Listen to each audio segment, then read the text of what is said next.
Dois dedos de conversa. Todos os dias. Dois dedos de conversa. Uma rúbrica de João Figueiras e convidados. Na Alvor FM.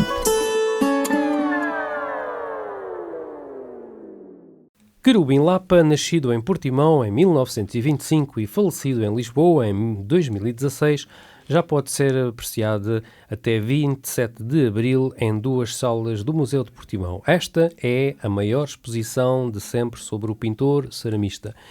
Em antena, em dois dedos de conversa, temos o professor Gameiro. Professor Gameiro, esta exposição é uma honra e é um privilégio tê-la no Museu de Portimão, não é verdade? Como é que surgiu esta ideia? Bem, nós já tínhamos, de facto, eu já conheci o Pedro Lapa, o filho do Querubim Lapa, há muitos anos. Aliás, ele era diretor do Museu do Chiado até 2009 e até foi com ele que conseguimos trazer para Portimão, em condições de cedência por empréstimo, os 20 painéis, 20 quadros, digamos, do Manuel Teixeira Gomes, que ele tinha na altura. Exato. Enfim, não havia museu ainda em Portimão, naquele tempo, quando ele foi para o exílio. Bom, mas independentemente disso, era sempre uma... Porque, assim, eu sabia que o Querubim Lapa era de Portimão. Ele nasceu, aliás, nasce ali na rua Infante Henrique, no número 54. É curioso. Uma rua bastante conhecida na nossa cidade. Exatamente. E, portanto... Mas desde logo cedo foi para Lisboa com os pais, não é? Sim, muito cedo mesmo. Ele esteve alguns meses aqui e tinha mais 3 ou 4 irmãs. Ele era o único rapaz. Bom, e sempre desenhava, e sempre desenhou, e quando era miúdo, enfim.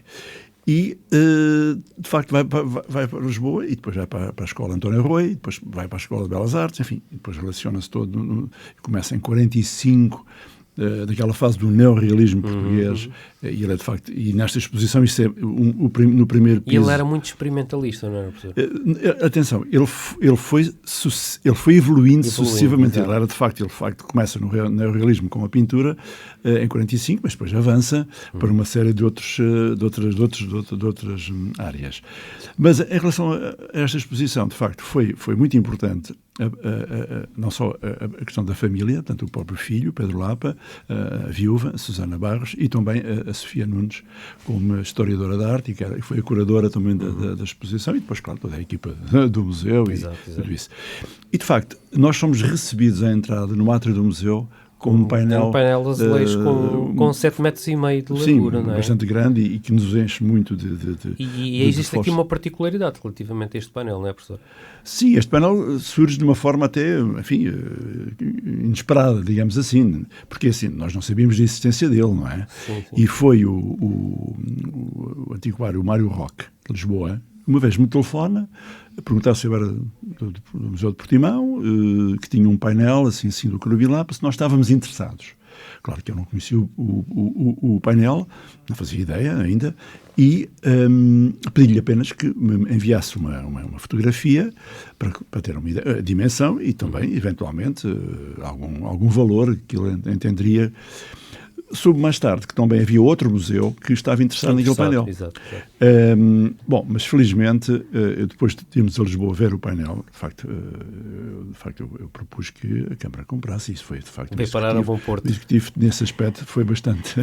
Faz todo o sentido, não é? Exatamente. Foi bastante positiva essa atitude e conseguimos esta... É uma das maiores, se não a maior, obra num museu português. Quer dizer, eu conheço outros, o Museu do Azulejo e por aí fora, o Museu do Chiado, o Museu de Lisboa, que tem muita, mas este é dos maiores. Tem um grande valor acrescentado ao nosso museu, não é? E tem um valor por duas razões, porque nós, quando fizemos a exposição, isto também não era apenas uma exposição, mais uma, era um reencontro tão, digamos, esperado e até desejado com este ilustre artista portimonense. Portanto, foi uma forma de nos reencontrarmos novamente com ele. Aliás, ele nasce em 1925, e é por isso que a exposição se prolonga para 2025, onde será o seu centenário. Claro que ele nasce em 16 de dezembro, mas isso é outra história. Mas essa é a nossa convicção de que, por exemplo, este painel, para outra característica, é que quem já ouviu, ou quem ainda não... A temática deste painel é profundamente ligada à nossa história, que tem a ver com a nossa vida, digamos, marítima e pescatória. Portanto, é um painel, de facto, de grande força, até histórica, nesse contexto, e digamos, é uma forma de sermos bem recebidos no museu pelo Querubim Lapa também. Pronto, é isso, foi isso. Professor, quantas obras é que integram esta exposição do Querubim Lapa? Olha, se processa... Quase uma centena, não é? Quase, exatamente, 94. Exato, 94 obras. Aliás, esta é a maior exposição, como foi dito, é uma exposição que, de facto, merece um grande destaque, o próprio Querubim Lapa, porque ele, de facto, é uma referência histórica na cerâmica portuguesa do século XX. Então, em Lisboa existem muitas casas que estão decoradas... Nos anos 50, 60, ele começa na cerâmica mais, e nós podemos ver, por exemplo, na Mexicana, na Casa da Sorte, no Chiado, quer dizer, há vários, e noutros sítios de Lisboa, há de facto muito contacto com as obras dele nos mais variados espaços e sítios, digamos assim. E pronto, e é esta a nossa vontade de fazer esta exposição, foi muito forte. Isto é uma recolha tanto de colecionadores privados, como também do público, não é? Sim, como aliás, é que é possível conseguir esta... dá muito trabalho não, conseguir conciliar estas vontades. Foi muito oportuna também, como eu disse, a família e também a Sofia Nunes, que já tinha alguma experiência nesta área, como é óbvio, e portanto facilitou imenso esta troca, esta relação de empréstimo e de curadoria, que é muito importante, quer dizer, sem isso não seria possível a fazer. São todos os museus praticamente de Lisboa, os grandes museus nacionais, do Chiado, do Azulejo, a própria Fundação Gulbenkian, no Museu de Lisboa, o Museu de Neorrealismo de Vila Franca de Xira, o Museu de Ovar, e depois quase 13, 14 ou 15 colecionadores privados. Quer dizer, portanto, foi um esforço enorme, mas mereceu, valeu a pena. Professor, sentar a subestimar outras exposições que têm sido apresentadas ao longo da história do Museu de Portimão, esta, sem dúvida, é aquela que é mais marcante, não é? Nessa perspectiva, de reunir, todo o significado que reunir ela tem. Não só pela dimensão, mas também de reunir, finalmente, trazer Querubim Lapa para Portimão e a sua relação. É de facto uma esta era uma grande homenagem que faltava a Portimão fazer o seu filho da terra. Sim, eu penso que sim, porque eu acho que nós temos, felizmente, outros também pintores e outros, sim. Que também fizeram portanto, isso é uma forma também de valorizar a nossa gente, a nossa terra. Claro, no fundo, é isso que o museu é uma fábrica de histórias, mas também é uma fábrica sobre os próprios, os seus naturais, não só, é claro, mas também os seus habitantes, os seus filhos, portanto, mais ilustres. Convidamos todos os portimonenses e não só a se deslocarem ao Museu de Portimão para verem esta excelente exposição que vai estar patente ao público até dia 27 de abril de 2025, evidentemente. Exatamente.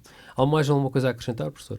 Sobre a exposição, de facto temos que ir ver. Temos que ver, é ver para crer, não é? Porque de facto sem ver não há forma de nos aproximarmos sequer desta relação que temos com o Querubim Lapa. Muitos parabéns ao museu e a toda a gente que esteve direta ou indiretamente envolvida neste ato heroico de bravura, digamos assim, porque não é fácil, como já referimos, reunir tantas obras do Querubim Lapa de privados e de público para o museu, o nosso querido Museu de Portimão. Professor, até à próxima. Obrigado uma vez mais por ter vindo até aqui aos 2 dedos de conversa. Muito obrigado e boas festas. Boas festas. 2 dedos de conversa. Todos os dias. 2 dedos de conversa. Uma rúbrica de João Figueiras e convidados. Na Alvor FM.